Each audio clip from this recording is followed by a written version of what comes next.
સુરત શહેરમાં નવરાત્રી દરમિયાન traffic police action મોડમાં આવી છે। પીપલોદના વાય જંકશન પર કારના કાચ જે બ્લેક કલરના હોય તેને કાઢવાની કાર્યવાહી હાથ ધરવામાં આવી। નવરાત્રીના તહેવારને ધ્યાનમાં રાખી સુરત શહેર ટ્રાફિક પોલીસની ટીમ એલર્ટ મોડ પર છે। શહેરમાં સુરક્ષા અને શાંતિ જાળવવા માટે ટ્રાફિક પોલીસ દ્વારા વિશેષ કાર્યવાહી હાથ ધરવામાં આવી રહી છે।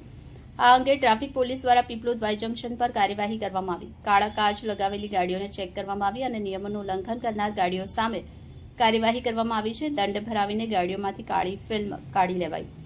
ટ્રાફિક પોલીસના અધિકારીએ જણાવ્યું હતું કે નવરાત્રી દરમિયાન કોઈપણ પ્રકારનો અઘટિત બનાવ ન થાય તે માટે કાર્યવાહી હાથ ધરવામાં આવી રહી છે। શહેરમાં કાયદા અને સુરક્ષાની સ્થિતિ જાળવવા માટે આવી કાર્યવાહી ચાલુ રહેશે। નવરાત્રીના તહેવારો ચાલી રહેલ છે અને સુરત શહેરમાં નવરાત્રી તહેવારો દરમિયાન અમારા પોલીસ કમિશનર શ્રી અનુપમસિંહ ગેહલોત સાહેબ, ટ્રાફિક વિભાગના જેસીપી સાહેબ, અમારા ડીસીપી સાહેબ અને અમારા એસીપી શ્રી ટંડેલ સાહેબની એવી એક ખાસ સૂચના છે કે જે ગાડીઓમાં બ્લેક ફિલ્મ લાગેલી છે એ બ્લેક ફિલ્મ વાળા વાહનો વિરુદ્ધ કાયદેસરની કાર્યવાહી કરવી અને આવા વાહનો મળી આવે એમના બ્લેક ફિલ્મ રિમૂવ કરવાની કાર્યવાહી ચાલુ છે।